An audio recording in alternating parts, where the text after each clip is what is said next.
Hi, welcome to the Sifu Mimi Chan Show. Thanks for joining the conversation.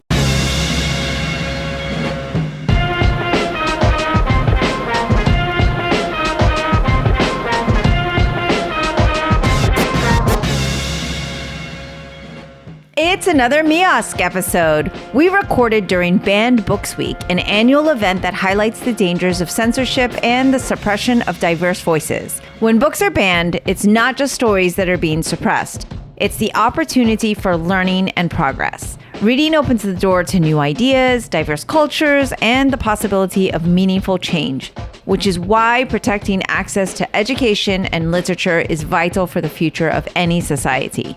Oscar and I delve into how storytelling also plays a fundamental role in martial arts, especially in preserving traditions and fostering learning. If we lose our stories, we lose more than just the words on the page. We lose the very essence of who we are.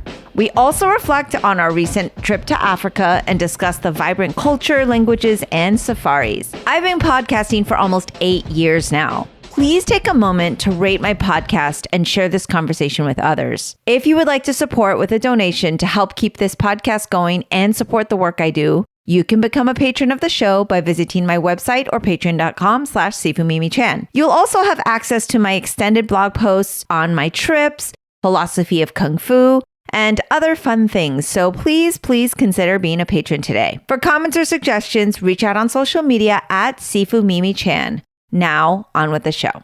Hello, Oscar. Hello, Mimi. We are awaiting a hurricane right now. We just got our COVID and flu shot, and it is Banned Books Week. Yay. And we just got back from Africa. So many things. Right, where are you going to start? Let's actually start with banned books, I guess. Well, no, let's actually start with Africa because that's kind of cheery, and then we can kind of go into books and things. But I was editing the safari footage for the podcast that dropped on our safari at Arathusa, which was in Sabi Sands, South Africa. But we, of course, also went to Botswana for safari. So we did go a little further up north too. But in particular, I podcasted with Jeff, who was our field guide. And we had a really fun conversation about just what it kind of means for guests to come on safari. And I was just thinking, we got a lot of questions about Africa and what is Africa like? And our dear cousin was like, oh, I thought you were hanging out, in the tribal villages in the middle of Africa. And some people just thought we were in Cape Town, which was very metropolitan and it's the city. And I think there's so much misconception about Africa and just kind of saying every state in the US is the same, or every country in Europe is the same, it is a huge continent. Right. And super overwhelming. But I thought we would start with kind of just a quick recap on our travels. And I am, of course, donning, for those of you on the YouTubes watching, I'm donning part of my my shopping excursion, which is this really cool African top. And we just wrapped the Malaysian Book Fair where I wore another piece that I had purchased. And we had this whole conversation on cultural appropriation. What does that mean? And is this cultural appropriation? Because this is definitively not just a skirt with an African pattern. This feels like a pretty African top and actually comes with the huge skirt to match. But, being that I'm in the gym and sitting on the floor, I thought maybe I'd go without that. But it's colorful. I'm as you in the monochromatic black gray here in our backdrop of black with our black flooring. This is kind of what we normally wear. So this is quite the departure, but I think it's a cool place to start just because it does put me out of my comfort zone and traveling. It doesn't put me out of my comfort zone, but it is exciting for me to be in a place where I am there to just completely learn and I know nothing. Yeah, I wouldn't say it puts you out of your comfort zone. I guess I would say that it allows for exposure, which is good. And exposure to bright colors is one thing, and to different cultures, different languages. The thing that I would say puts me out of my comfort zone is the initial not being sure where you're at. Like some people have this innate, I guess, curiosity of like, oh, this is going to be super exciting. And then other people need to have a more firm grasp or idea of what is about to happen. Well, I think that also might have to do with the fact that I spend a year or less, or a year up to the day we leave, like researching so heavily. I almost feel like I've been to these places. Right. So I'm super familiar. And then you usually, when we're on the plane, you're like, okay, where are we starting? Where are we going? Right. So let's talk about South Africa, because that's where we started. We started our trip in Cape Town, which is very much city life. And we really did get to see the dynamics of where we stayed was the waterfront, which was very safe, tourist heavy, and almost like you were kind of locked into this, like the Disney boardwalk is my only analogy, because it's just coming to my head where it's like, oh, you feel like you're on tourist property. Like this is, you can walk freely almost at any time. There was security all the time. But when you kind of left those walls, which we did by Uber, it was recommended by everyone, by any tour operator we spoke to, by the hotel people, but everyone just said, don't go walking out there. Just be smart. Not that it's like horribly unsafe, but it's just the smarter thing because we're clearly tourists. So we did venture out, and you could tell it was just like such a different atmosphere once you kind of crossed the gates, have you? And we've been to several third world countries. We've been to several countries that are unsafe. We've been to very luxurious places in different countries. And so it was interesting for me to see that like dynamic where we pulled in after this very, very long flight of travel to get there. And the first thing is like, there's bands playing, there's music. It felt almost like the Caribbean, even like when you get off a ship in the Caribbean, there's like that, locals greeting you. But I actually even felt more so because they were playing Kingston Town. Shout out, big up. And that was kind of special, but it had kind of a, are we really in Africa feel? A little bit, right? Like, how did you feel? I think it's more just, that you're arriving in a place where a lot of tourists come. And inevitably, when you go to a place like that, there's going to be attractions that welcome you, right? So that you want, just like anything else, it's like, oh, visitors are coming, let's make them feel welcome. More than the music and whatnot, what differentiated from other places is, in South Africa specifically, is their immigration. When you're waiting in line, they were not serious at all. They were all just joking amongst themselves in their own native language and paid you no mind. So then you showed up to the front. They're still talking amongst themselves. They're, checking things, stamp, and they just give you the card almost without even acknowledging you. But you don't have a negative feeling about it. You're almost just like, wow, this is totally different. Yeah, we've been to some security lines where like, phones away, stand here, move left, move right. I mean, very, very strict, very formal. And that for sure was super, I mean, there were people taking selfies and just, we were like, no, we don't take our phones out in customs. Like you and I were kind of try to follow the rules there. And they have signs that kind of says stuff like that, but they were very, like you said, lax. And what was kind of cool though, I thought about Cape Town in particular was it really did feel welcoming. Like the culture there and everyone there was amazing. And we had this fantastic tour guide that was going to be assigned to us for the whole several days we were there. And it was cool because I know I've said it before on this podcast and probably people are rolling their eyes like, here we go again. But we were like, first thing we need to do is learn how to say, thank you, hello, good morning. So it was like Moweni, Nkosi. Now, the reason I'm getting so confused is because we're in Cape Town in South Africa and they speak the Xhosa, which is similar to Zulu. And then you cross over to another city and they're like, no, it's Shangaan here. And then you cross over to another city and they're like, oh, it's Ndebele. And not just other countries, just other cities. And we felt so overwhelmed because in Europe, you're like, oh, everybody speaks several languages. But I mean, people would speak up to like 7 to 9 languages there. And English being one of them, and very well. This wasn't like, even in Japan, people didn't speak English as prevalently as they do in Africa. Right. Like, it was unbelievable how well they were able to kind of converse in so many different languages. And I think that kind of blew our mind. But it was also fascinating because we never heard another tourist ever speak any of the tribal languages where we were.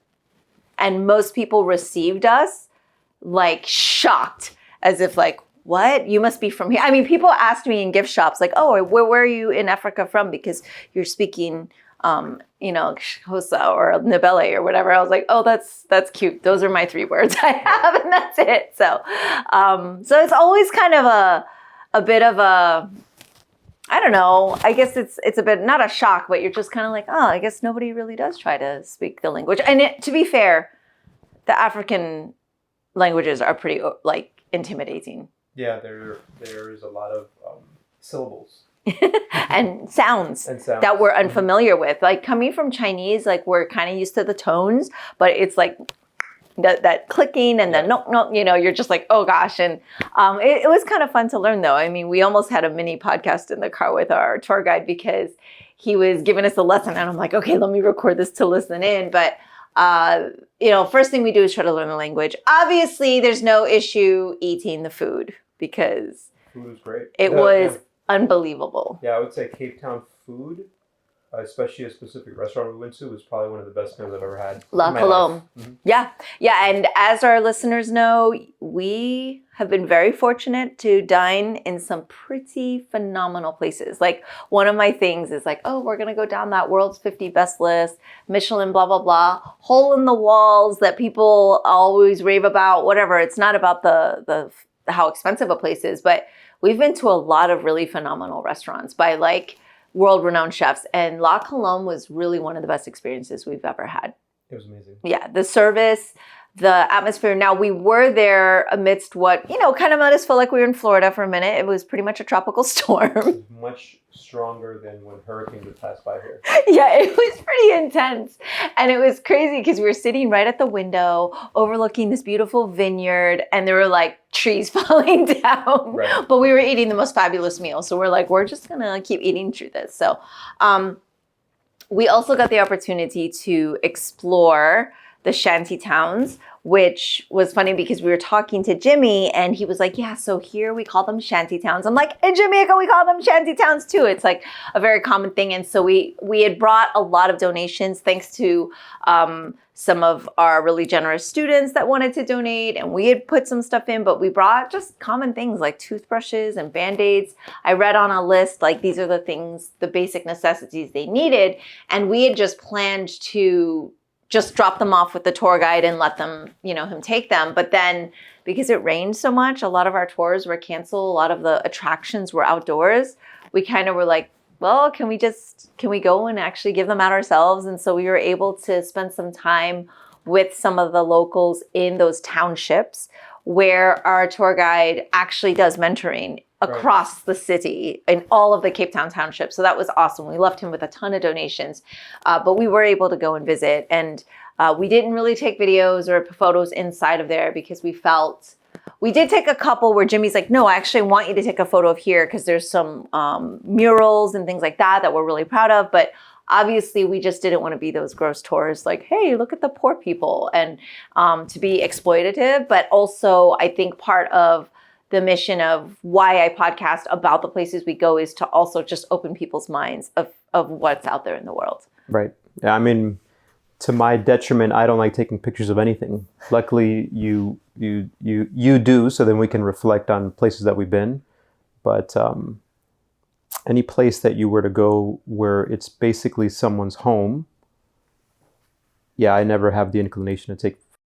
Yeah. I mean, especially there, right? Because we clearly don't live there. We're clearly driving around with a tour guide, and there's a certain, image that comes with that. Like, obviously we can afford to have a tour guide to take us through there, and we wouldn't have just like gone there on our own. But the point being that we did actually come with items to make sure that we were giving out. And one of the things that he did do, though, was send me photos, and I can post that, is after we had left, he went to different townships and he sent photos of the kids with the toothbrushes, and he shared, and I did get to give some out to some of the kids, and they were like super, super excited. And he said that that's like not a priority item list on the list of priorities for most families to provide that for kids, because it's like a luxury item and they can figure out other ways to clean their teeth. But they would take those home and show their aunties and their mom and their parents, and just how proud they are. They have their own toothbrush. So he said it was actually a really great gift. Because they actually don't like just handouts. They don't just want money. That, like, the fact that this is more of a gift versus some sort of charitable donation makes them feel like kind of happy. So we were really happy about that. You know me, I love this. Like, yes, you were very happy to visit local areas. It's the joy. Mm-hmm. It's the joy and the reminder when we come home to be mindful when we complain, because it's like you go to this place where, was it District 9? Great movie. District 6, I think, maybe. I don't remember. District 9, 8, 6? Just one of, I'm going to look it up. But basically, that was based out of Johannesburg, but it looked identical. Like, I was like, oh, are the robot alien things about to come upon us? Because, it looked just like that. Are you talking about the movie District 9? Yeah. Oh, yeah, District 9. Yeah. I thought you were talking about, there's a District 6 that we visited. Oh, right. Oh, okay. Where they, essentially before apartheid, it was a mixed community of different races and backgrounds and everybody. And then after apartheid, they basically took all of that land away, took all the apartments away, tore everything apart. And we just saw like how tragic and how different the area was. But no, I'm talking about the movie District 9. Like, the shanty towns were literally just like District 9. And you were just like, oh, okay. This is pretty intense. So just the joy and happiness that you see when people are living in conditions that we consider to be dire is a good reminder. Yeah. It's grounding. And I enjoy that, because I feel like a little bit how I felt that first time I went to China on my own. First time I went to China, period. And that was where I ended up staying on my own in a village outside of Beijing in Fengtai. And it was a very tiny place. Now, granted, I stayed with my teacher, so there was running water and electricity most of the time when it was working. But like, you just saw the kids there that were really happy with really simple things like a ball or, and it's not like that now, but it just is a good reminder. And I always enjoy that kind of grounding, because I feel like as a spoiled American, it's like good for the soul kind of thing. I don't know. It's good for the soul. Like, we went on safari in Botswana, and you're like, oh, what was your favorite animal? Or what was your favorite moment? Because we saw like, there were 50,000 elephants. We didn't see all of them, but one of the moments we had was our tour guide had given us like a whole cooler of drinks, and half of them were sodas and juices, and we just drink water. And then we were at the picnic spot, and there was not a bus, but like a truck full of kids. Yeah. And I asked my tour guide, I'm like, can we give them these drinks and these chocolates that we're not going to eat? And he's like, let me do it. He said, because he didn't want us to get like mauled. But basically he brought them over, and then we kept handing him stuff to give to them. And they were like, thank you, ma'am. And they were just so polite and so happy. And I was like, that was like my favorite part of that safari. Right. Not the elephants or well, we did see Simba. That's right. Anyway, you can look at the safari video. I did put baby Simba in there. Okay, so speaking about Africa, we're looking at this art here. If you're on YouTube with us, that's on the ground, and they're like basically little posters. And one of the days where we had kind of free time, we decided we were going to go to a museum.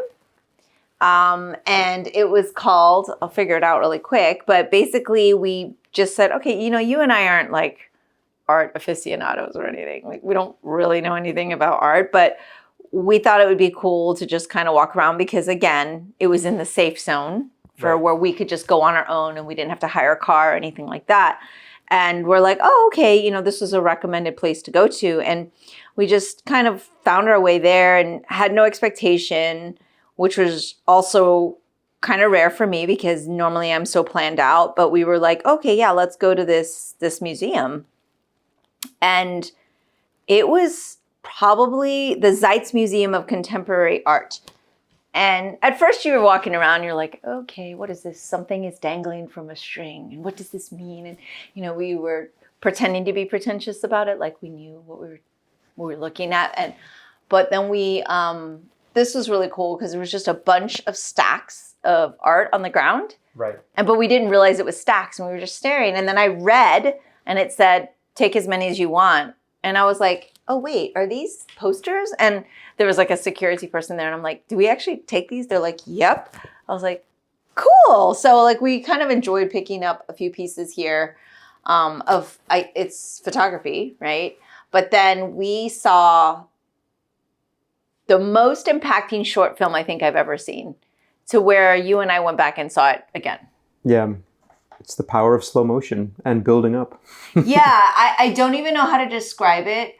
And I won't because we're not going to really spend too much time on this. I think maybe I'll even try to reach out to that artist. But like you and I just left. I don't know how you felt, but I felt so like emotionally impacted by seeing in 11 minutes, however long this film was. But it might have been, a 30-second clip if it wasn't in slow motion. I don't know the time difference, but like something that was maybe a minute, drawn out over 11 minutes, but that told so much of the history of South Africa in that moment. And I'm like, that's pretty powerful. Yeah, it's hard to describe. For that medium. Hard to describe exactly what was happening, but I guess the point is that art, and this is art, right? It comes from someone's like soul. It's like what they decided to put out to the world. And so the hope is when you put art out or you work on your art that someone is impacted in a certain way. And we certainly were impacted by watching it. And then it can leave emotions that you can't describe, which I think is pretty cool. And that are also individual to you. So every single person who watches it maybe gets different things. Some people might get some of the same things, but I guess that is a testament to just good art, something that you experience. This was a 11-minute film, and it was very impactful. And the other cool thing about that museum is it had signs and stories and things where it said, you experience art however you want to experience it. You can stand, you can sit, you can lie down. They had couches, so you can sit on the floor. You can close your eyes. So it kind of takes away the idea of the right way to appreciate art. Mm-hmm. Or even, I always find that when you have a little bit more knowledge and context, things, for me, sometimes is a better experience. But that is not necessarily the case with the stuff that we saw, because some things you see, you have no idea what they're talking about. You can still experience an emotion. So yeah, I think it was like a turning point for you and I with art museums, or maybe it was just this one art museum. Maybe the next one we go to will be like, meh, I don't know, it was nice. But like, obviously we've been to Italy and you go to, all these phenomenal art galleries and places with sculptures. And you're just like, okay, of course you can see the genius in the work of the Da Vinci's and the, what's one you like? Michelangelo. Caravaggio. Mm-hmm. And, like all these, and you get it, but it's like, it's not that I would ever have that in my home though, right? So it's like, yes, I appreciate it, but I don't love it in a sense of like, oh, this art is You could have it in your home in a way that I read a short story where it could be, you would never watch it, but you would have it behind you so that anyone who comes in is in your presence, is exposed to the artwork behind you, okay, showing the power that you have by having this powerful piece of artwork. Okay. But you never have to look at it. Just people will be in awe. So that's one option, just putting out there for you. Yeah, I don't know that there's anywhere in my house like that. Maybe in your office then. I think I have a lion picture in my office right now. Mm-hmm. So, okay, anyways. So my takeaways from Africa, as in most places that we get to go to, are people and culture are amazing. They speak so many languages. It again makes me feel a little bit inferior as an American who barely speaks 2 languages. And it was eye-opening to see how happy people can be in dire straits. Obviously, the animals, safari, all of that was incredible. And you can listen to that podcast if you want to understand like what the point of that is and how it does help with conservation and everything. But like, I think we can talk about like our crazy adventure a little bit, which I think what we can say is there's always things that are unexpected. And if you aren't open to possibilities and ideas, then you will miss out on different experiences that could be presented like opportunities. So like we had a really bad experience in Zimbabwe in terms of like immigration was the direct opposite of South Africa, actually. It was pretty disappointing. It just felt unwelcoming. Yeah. It felt unwelcoming to the point where you're just like, let me just erase this part, otherwise it'll taint my whole concept of something, right? Like, you always say first impressions are the most important. Well, that was the first impression. It was rough. And it was really rough. But and it was then really everyone rough to get over. Yeah, and it was rough to get over. But of course, one bad experience isn't going to paint the whole picture. If it weren't a million miles away and really hard to get to, like we would go back to Cape Town in island, and even Arethusa Lodge, like we would go back there. I don't know that I'd go back to Zimbabwe. Yeah, if we could afford it, but I don't know that we would go back to Zimbabwe. Like we've seen what we needed to see there. We did the Victoria Falls thing. We were like dangling at the edge of a waterfall like crazy people. Had some death-defying adventures, but like I think I would rather explore a different country in Africa versus go back to Zimbabwe. I agree. You know, and nothing against Zimbabweans because again, we did meet some really lovely people, but it wasn't that welcoming and it felt very touristy where we were because it was the Victoria Falls area and clearly they get a lot of tourists and stuff. And it just, the fact that everything was in US dollars also, I don't know, it wasn't what I had expected. Yeah, I mean, we had an amazing time. The 2 things I would say make me hesitant to go back would this be the same welcome we get through immigration? And then the fact that we had just come from Cape Town and were able, I guess, value-wise, to be able to get a lot out of it. And in Zimbabwe, because everything is in the US dollar, you're paying higher prices for things than you would expect. But in the end, I don't really care. Like if any of that money that we spent went to help anyone, that's great. Yeah, I'm super happy about that. Agree. But that doesn't mean that. But it doesn't mean I want to pay $25 for a bad sandwich. Exactly. Like you're like, okay, why would I do this when I just had the most amazing meal at La Colombe for like a little bit more than that? Like you're just like, no. So, okay. Moving on from Africa, but kind of a seg would be a big thing we noticed is they're very good storytellers because essentially their culture is a lot of knowledge and history is passed down through storytelling. Like a lot of cultures, like we were in Peru, that's very common. But we had one waiter, I guess, that would come up every night and be like, okay, so I have a story, which was really a joke.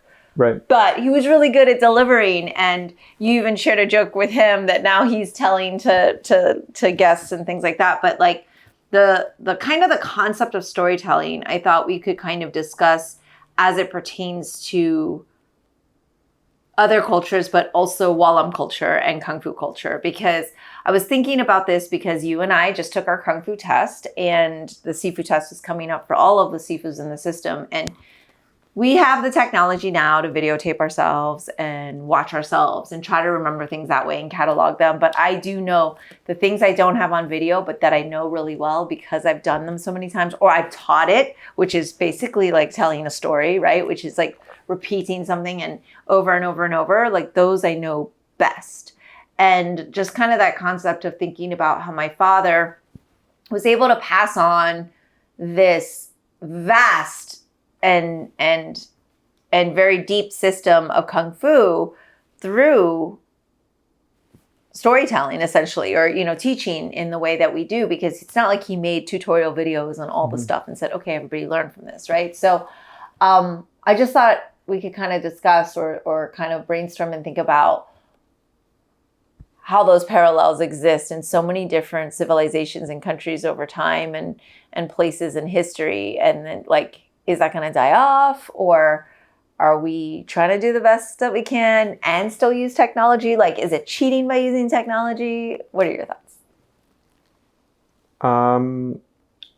Well, whenever I hear someone tell a story, like that one waiter who every time had a story, it reminds me of my childhood, and I would spend a summer or spend time in the Dominican Republic, and we would be sitting around outside, and kids and adults and everyone would be involved in storytelling.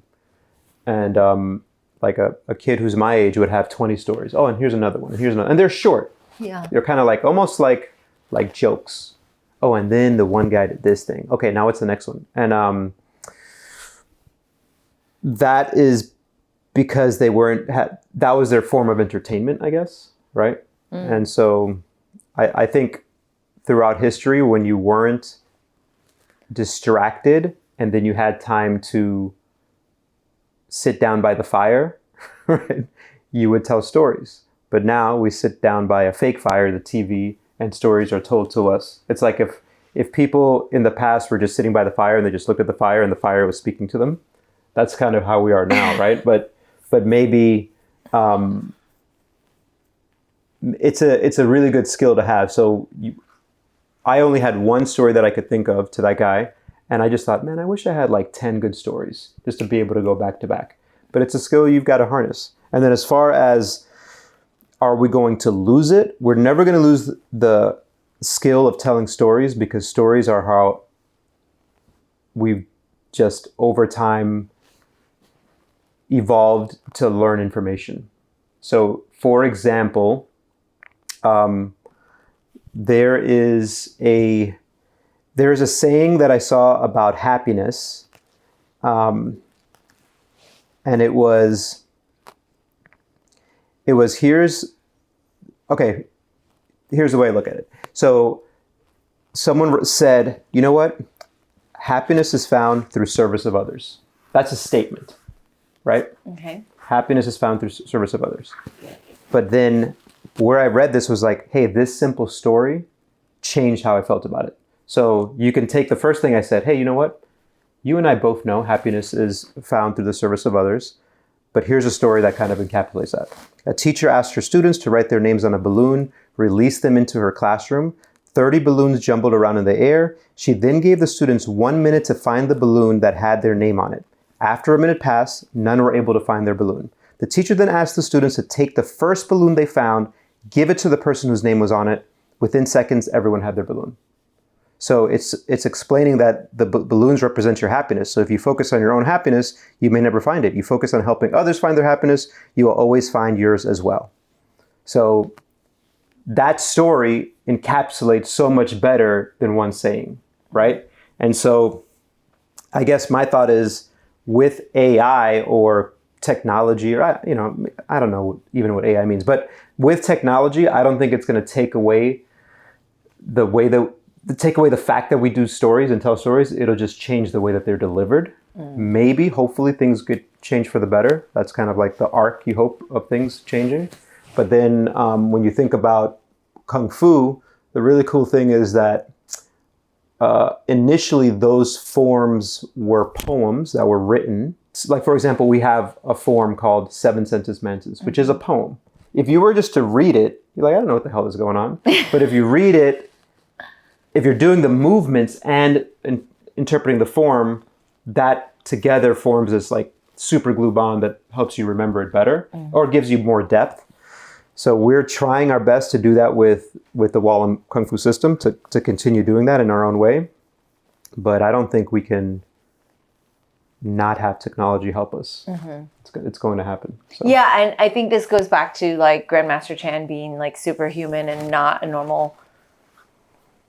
normal, right? So he's so much an outlier and atypical and just kind of really unique in a way of which he was able to do all of that without technology, but not without help and not without So his others. technology was other people. Your mother was his technology, right? With helping facilitate all this other behind the scenes work. You were his technology, right? And kind of bringing that forth and like, so he systematized Walam to make it what it is. And you're systematizing that system to make it, right? All of it is like our own story. I guess the only other thing I'd say about stories is that every single story, the basis of it, if you tell your story, it's always the hero story. And you're the hero. And if I tell my story, I'm the hero. And the hero has conflict and he or she overcomes conflict. They overcome conflict. And so that is part of it. And the really cool thing with Kung Fu is while you're expressing it, you could be doing movements and you could be the hero in that story because you could be like fighting imaginary opponents or, expressing yourself through art. So speaking of different ways to preserve, we talked about the poems and then that was like passed along. And my dad didn't really learn to read and write in school. Like he had to kind of learn on his own. But we're talking about a lot of that was done through books, but a lot of it wasn't. Like in Peru, what is the tribe, the local? This is horrible, but it's like Quechuan. I don't remember the name. Yeah, Quechuan. I think that's a language, right? Mm-hmm. Or something. But like, so they only communicate. There was nothing written. And that's why they're essentially amazing storytellers. But like But the same in Africa. What happened is they didn't have a written language, but then when they translated when they were able to translate the language, they started phonetically writing it out. Mm-hmm. And so now in a lot of these African countries, there's their main local dialect written in their local dialect, but with its English letters. Right. So it's like phonetics. Phonetics. Yeah. Correct. Okay. So yeah. And then like with Walam, we have all of these things and I'm trying to do the writing, right? I'm trying to do the books and stuff like that. And this kind of ties into our thing that we come in full circle here. Like, obviously video is a great medium for something visual like Kung Fu and everything. But I think there's something where you and I have talked about it and I've talked about it with other authors. And there's just something about how you learn and when you write it, how that processes in your brain and how that kind of sinks in a little bit more and that understanding. And then we're talking about these like lost books of Walam, which don't really exist, right? Mm-hmm. There's a few books that I do have that some of my Kung Fu uncle gave me, but like the medium of video versus the medium of books versus like our accessibility to these things. I mean, of course, Walam is a little different, right? Because it's a family system which you have to earn. You have to earn your way, which is why Sifus even have to take their tests. We're earning our ability and our sanction by the temple to teach and to continue that tradition so that it's done correctly. And so there's a standard.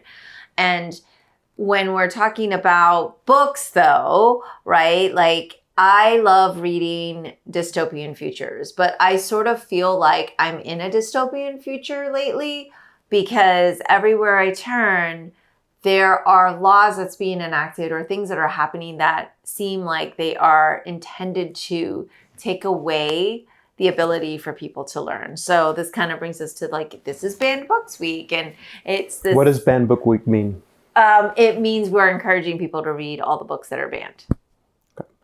Across the nation. Keep going with your thoughts. I have a lot of thoughts on banned books that are not mine, but that I have notes on. Yeah, I want you to share all of those. My only thought is that I don't want to live in Fahrenheit 451. I don't want to live in a place where like this is the reality. Like it's completely insane. We just wrapped the Blasian Book Fair.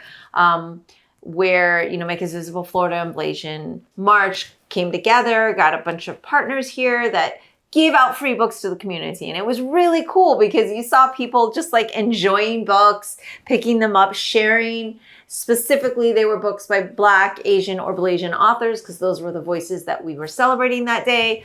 Not that we don't want to celebrate all voices, but in particular because there's so many banned books in Florida. Like it was something I think that was really meaningful. Gave out over 350 to the community. And like, I just keep thinking, oh, wow, I used to love reading dystopian things until like, this is all your fault, Greg Rucka, but like Lazarus, like everything's coming true. Like we have this crazy diabolical president. We have all this stuff, like all these laws, Roe v. Wade, like when does that end? But yeah, for banned books in particular is Banned Book Week. And this is obviously not going to air anytime during Banned Book Week because I'm not going to get it out that quickly. But just the significance of the fact that we even have to have a week that's called Banned Book Week, it's kind of weird.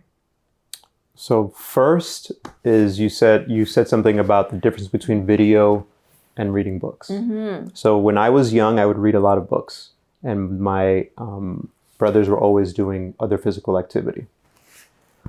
I always thought I'm very passive here and non-active by reading a book, whereas they're physically doing something. And I think if you compare those two, that's true, right? The best thing to do to learn something is to actively, physically do it, right? Mm-hmm. But if you were to compare video to reading is way more active than video, because video and audio as well, which we're both huge fans of audio. I mean, this is a podcast, right? Because you could be doing other things while watching TV, while listening to a podcast. So it's a passive experience. So if, let's say, you were watching someone do Kung Fu on video, I'm not saying that that's not bad. I do that all the time. But if I were reading about it and physically, I'd have to give all of my attention to that reading. I couldn't read and also be doing something else. So that, to me, that's a lot more of an active learning experience. So that is, to me, the biggest value of still reading and writing as well. So I could type in stuff into a journal. That's great. But I physically write things into a journal. There is this tactile feedback that you get that's different, where it's like it's literally pouring out of you your thoughts onto paper and then being captured by paper, as opposed to just typing. But that's just my thoughts on the difference between those two, and like the value of still having physically reading a book and actually writing things down. Mm-hmm. As far as banned books, the greatest quote I've heard about it already, and I had to copy it and paste it, so now I'm going to go on a rant, but the rant is not mine. I'm going to read it. It's George Saunders, who's like one of the most prolific and also awarded, acclaimed writers. Yeah. Lincoln and the Bardo. Short stories is his specialty. He's also a writing teacher. And he was asked by one of my favorite thinkers, Adam Grant, this exact question.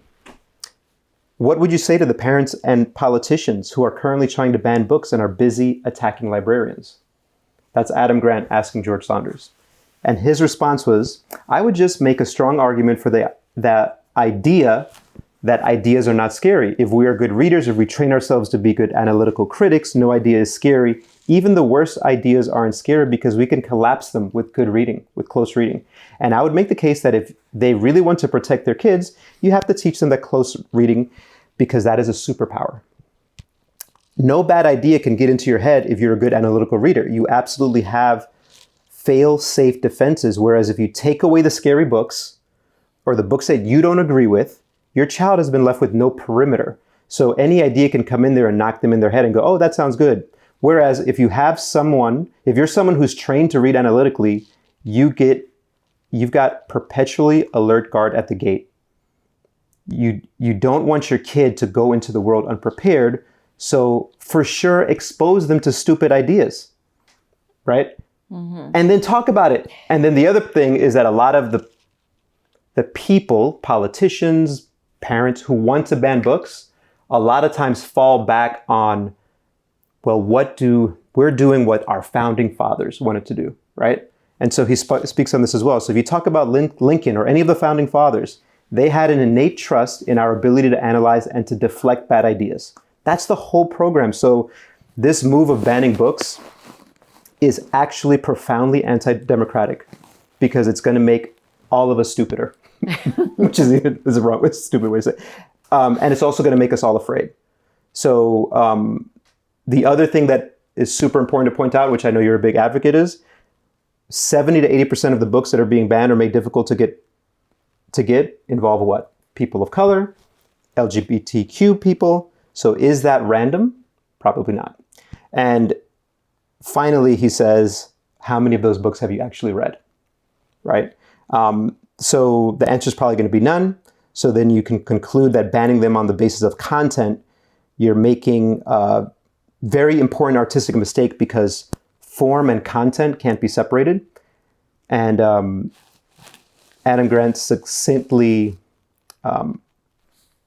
captures it all by saying the most compelling point, which is engaging with uncomfortable ideas is how we develop critical thinking skills. So when I heard this, I copied it. I was like, I can't say it any better. So I'm not going to try to take credit for it, but I'm going to jump on that and say that our job that we talk about all the time in Kung Fu is not to make you a better Kung Fu person. It's to make you a better person, period. And one of the skills that you need as a better person is to be a critical thinker. And for any parent or politician who's trying to protect their kids, what you're doing is you're crippling them and you're making them weaker. And we see this every single day. Yes. With weak children because they're not exposed to critical ideas. And it's the parents' fault for being so weak that they are not willing to have a conversation with their kids about stuff that's really important. You talk a lot about sex education and how important that is. And we talk about like anything that's banned. So and we do feel like we have kids with the Kung Fu school, I would be like, read anything that you want. There's only one condition. We have to talk about it. And you have to talk to me about what you feel about it. And then we have a conversation and we make ourselves better critical thinkers. That's the long answer for ban books. I mean, well, there's a lot there. And I don't know that we have the time to go so deep into it. But the thing about this is, yes, it is also very frustrating to me that one parent can choose for the rest of the children. Like, they would never want their kids to be exposed to something that another parent says, like, okay, you know what? In my house, you can stay up till midnight and eat candy. I'm like, well, maybe some parents are cool with that. Maybe some parents are not. But like, who are you to say like what other kids should be allowed to do or be privy to? Like, how can we take away the right and the opportunity for learning from other people? You don't want your kid to read something. Well, your kid will be what you call it. Stupider, weaker. More stupid. Stupid. They would be weaker. Yeah, so you can allow, if that's your choice for your child, I feel sorry for your child. But the thing is, my issue, and this is my issue with taking away the Roe v. Wade, which is you can't make those choices for me or for my kids. Well, this is a big point that I think Neil deGrasse Tyson make, which is like, hey, you want to believe in the literal words of the Bible? Or I don't think there's well, anyway, I'm not going to get into the Bible because I don't really know it that well, but that's fine. The problem is when that then creeps into making decisions that affect everyone and that don't follow a specific process, right? So the best process that we have, is it perfect? No, but the best process that we have for making decisions is using like a scientific method, which is you try something out, you study it, you get peer reviewed, you combat it. And it's always just, this is the current theory until a better one comes up that is because it's disproven. When you have something that it's like based on a text that was written over 2,000 years plus ago, and you say, now this is the reason we're going to make all of our laws. That's just stupidity and then on top of it by saying, and you cannot question it. So you're eliminating this super important concept of let's discuss it and have critical thinking about it. Right? Yeah, the fact that critical thinking has become so rare in our youth generation, and you and I can actually say this has been scientifically proven in a sense, we've seen it over the last several generations as we teach children the lack of critical thinking because they are asked to just do multiple choice standardized tests. They are not asked to think. And when we ask a kid, hey, how was your day? And they look stressed out and don't know how to, or what did you have for breakfast? and they have like a panic attack over a question that should be very simple to answer because they think it's going to be the wrong answer. Or a harder question for them. What did you think about your breakfast? No, we can't even get to, this is my point. Yeah. We can't even get to that question where they're able to think for themselves without feeling like they're going to be judged or graded on something. And so, we're all about standards. We're all about, yes, you do something, you perform to your best, you try to do your best, you improve. But like, the fact that this generation is being crippled in such a way is outrageous. And in the state of Florida, not only are we banning every other book by, yes, like you said, the majority being LGBTQ stories and writers, people of color, the voices that aren't typically heard. And also the voices that need to be heard because it tells.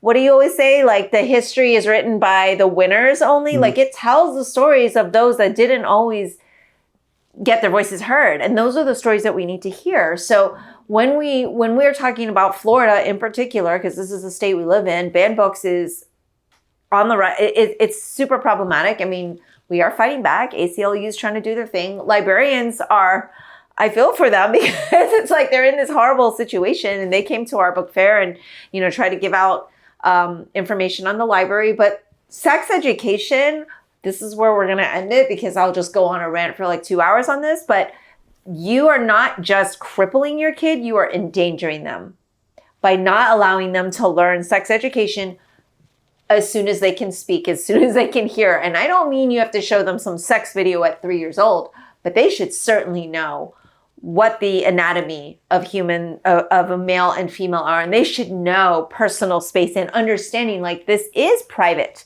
Right? No one should be touching your penis or your vagina, and like, unfortunately, like that is taboo. Like we don't talk about that, no, we don't mention that. And the fact that our stupid governor, and that's a nice word for him because I'm not going to get into to go down that rabbit hole of name calling, but like is saying like, no, we're not allowed to speak about it and anatomy and sex education. I don't even know what age they're talking about, but I'm presuming it's high school and middle school or something, because I know that we didn't get it in elementary here, right? So I'm not even presuming they're even talking about younger children here, but it is not just crippling, it's freaking dangerous. And that is how we get children who are sexually molested, harassed, abused, and violated because they don't know that this is not okay. And they will then have to deal with that as an adult or as a teen or worse, right? And we see it and we have to break the cycle. Yeah, I agree. I'm pretty passionate about this thought of how can we become better people, right? And critical thinking being a part of that and involving that process, the scientific process, or even thinking like a scientist. You don't have to, you don't have to believe anything. Just try things and test it out, right? And then what I'm also super passionate about and very much against is when someone is super sure of themselves.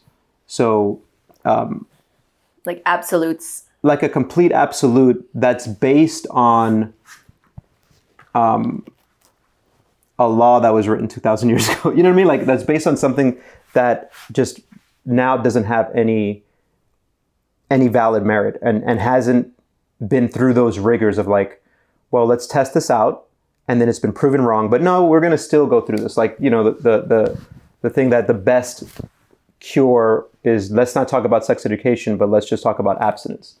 Like, I believe that's been proven to be the worst thing to do, right, for it. So, I don't know. In essence, like, regardless of, like, let's say you're a parent who's listening to this or anyone who's listening to this, think about... If you're still listening. Just, I guess my only thing is think about what would make you stronger as a person, better as a person, and is it just pushing all the things that you perceive as negative away and banning them and eliminating them and never letting them enter your periphery? Or is it exposing yourself to certain things to inoculate yourself to become better and stronger? In the same way that we just got our vaccine. Like, a vaccine is actually just like exercise. We're introducing something, a little taste of something into our body, and then our body has a chance to adapt to it and become stronger. And then when the actual virus comes in, then we can defeat it. Exercise is the same thing. Actual exercise is actually breaking us down, introducing us to like stress and tearing of tissue. And then when we have that chance to pull away and rest, is the same way as like you pull away and think about and talk about it. You know, like, I don't know if that makes sense to you, but that's all I got to say, I guess. Well, I think that's a whole nother podcast too, that I think a lot of people will be really interested in hearing. Well, the problem with vaccines is not everyone believes in those either, but I digress. That's fine. But that's fine if you don't believe in it. My problem would be if you're trying to prevent other people from doing it. I was just going to go there. Yeah. And my issue is your body, you do what you want, and as long as you're not endangering me, right? Or even like becomes like the public health thing, right? Our responsibility to one another as societal members as well is to not drink and drive, right, or not text and drive, right? It's the same concept. So I just feel like as we get information, we know now, yes, you know, like this is going to help me, but I know that I'm not going to crucify anybody if they decide not to get their vaccine, but just don't come around me when you're sick. That's all I ask, right? Like I don't have that type of judgment. But the last thing I'll say about, I think I even lost my train of thought here on the sex education portion is because I get very emotional about it. But it's just that if we do not break the cycle and have these conversations with our kids, then it will only get worse. And I feel like if it's difficult and it's not easy, especially to do or to talk about, right? Like exercise isn't easy, but it's good for us. Like having these conversations are not always easy. And if it's difficult to discuss, that probably means we should be discussing it. If it's challenging, that probably means we need to take the challenge and kind of face it versus cower away and dust it under the rug or hide away and hope it just goes away, because that's definitely not the solution, and history has taught us that. Yeah, I guess the thing that I probably have said almost every time whenever we speak towards the end is the reason this stuff, I guess, animates me is because I realize how often I don't do it. I don't think critically. I overreact. Like, people may not think I overreact, but how you make poor decisions because of the lack of skills that you have. And so it's prevalent in your head if you have a little bit of time to reflect, which I do spend a lot of time doing. And I realize the more times I spend reflecting, the more I realize, man, I messed up that thing again. This thing that right now, all this stuff that we talked about and that we were maybe sort of preaching of like doing, later today, probably tomorrow, I will fail to think critically and do something. And that's why I'm so passionate about it, because it's like repetition is the way you master things. So saying it out loud, it's not being preachy. It's like I'm speaking to myself, like I'm looking in the mirror and saying, come on, man, you can always do better. I'm being preachy. No, I'm just kidding. And no, so, of course, repetition is the key to mastery. And we as teachers know that we are students first. Of course. Which is why we do the CFU test, which is why we hold ourselves accountable. The students make us better students. Of course. Just like a parent makes you a better, your child, if you have a child, it makes you a better human being. Yeah. Right. Yeah. So lots to think about today, everybody. If you have thoughts on anything, I guess leave a comment and let us know. Hopefully, what's funny is sometimes like there was a comment we got on something, and it was sort of negative, or maybe like a little bit perceived as negative. Maybe I'm perceiving it as negative, and my response was like, "Wow, man, thank you so much for listening." Like the fact that the person responded in what I perceived as a negative manner. I was like, that's amazing. Like they listened to all of it, and whether it doesn't, I don't care. So you made it to the end, everybody. Wow, thanks for that extra click or listen. So if you write back, validating our podcast. No, if you write back and say something negative about this last 10, 15 minutes, I'm gonna be like, wow, awesome. Thank you. So always good to have a fan. Yeah. anti-fans. They still count. Doesn't matter. Still counts.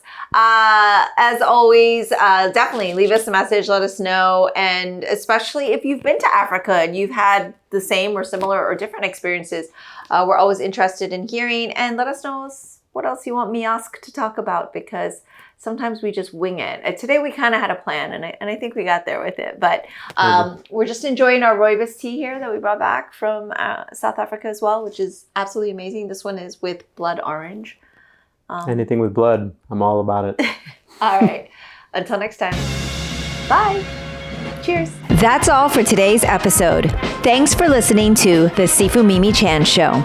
Please subscribe and rate my podcast on your platform of choice and leave a review. You can become a patron of the show at patreon.com/SifuMimiChan to help keep this podcast going. Follow me and interact on social media at Sifu Mimi Chan on Instagram or Facebook.